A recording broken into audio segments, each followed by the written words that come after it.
18 फरवरी को राज्यपाल जी का संवित सदन में अभिभाषण हुआ था।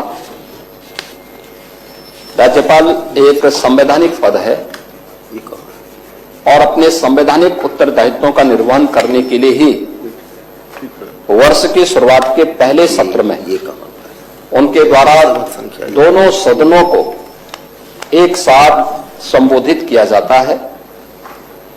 अभिभाषण का उद्देश्य मुख्य रूप से अगर पहले से चली आ रही सरकार है तो उसकी उपलब्धियों के बारे में चर्चा करना और फिर सरकार की भावी योजना के बारे में अवगत कराना भी होता है।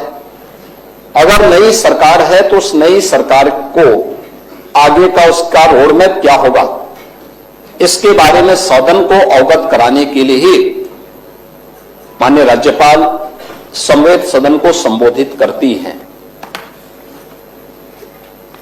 मुझे बताते हुए बहुत दुख हो रहा है कि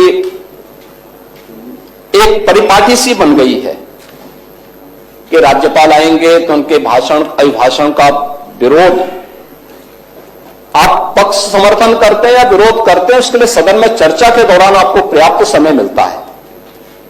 लेकिन एक संवैधानिक पद पर बैठे हुए महानुभावों का अभद्र तरीके से, अशिष्ट तरीके से हम उनके साथ दुर्व्यवहार करें और विरोध करें, मुझे लगता है लोकतांत्रिक मूल्यों के प्रति उन लोगों की अनास्था को व्यक्त करता है।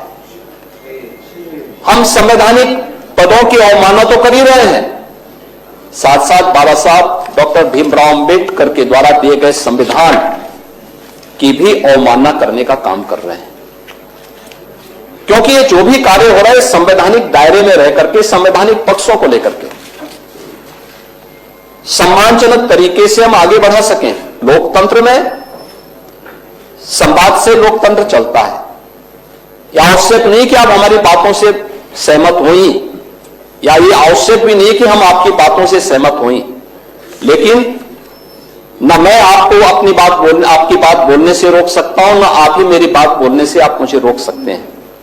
दोनों को एक संवैधानिक अधिकार भी मिला हुआ है कि हम अपनी बात को एक संवैधानिक दायरे में मर्यादित तरीके से, शिष्ट तरीके से हम अपनी बातों को चर्चा के दौरान रख सकें।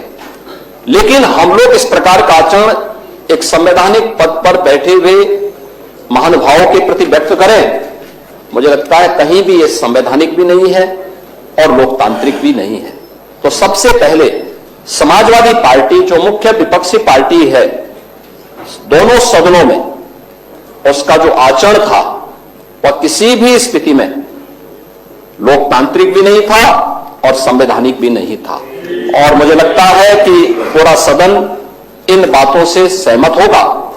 और मैं चाहूंगा कि जैसे माननीय सदस्य चर्चा के दौरान अपनी मुद्दों पर सहमति पर अपने विचार व्यक्त करते हैं, शालीनता के साथ अपनी बातों को आपको सुनना चाहिए था, महानुभावों के प्रति अपना सम्मान व्यक्त करना चाहिए था, फिर अपनी बात को सदन में आप रख सकते थे। लेकिन आप लोगों ने इससे पर राज्यपाल जी के प्रति जिस प्रकार की अभद्र भाषा का प्रयोग किया था, जिस प्रकार के नारे लगाए थे, कोई सभ्य समाज और कोई भी एक आदर्श लोकतांत्रिक व्यवस्था इसको कतई स्वीकार नहीं कर सकती है। और मुझे लगता है कि यह एक दुखद पहलू समाजवादी पार्टी के आचरण में इस दौरान संवित सदन में देखने को मिला है।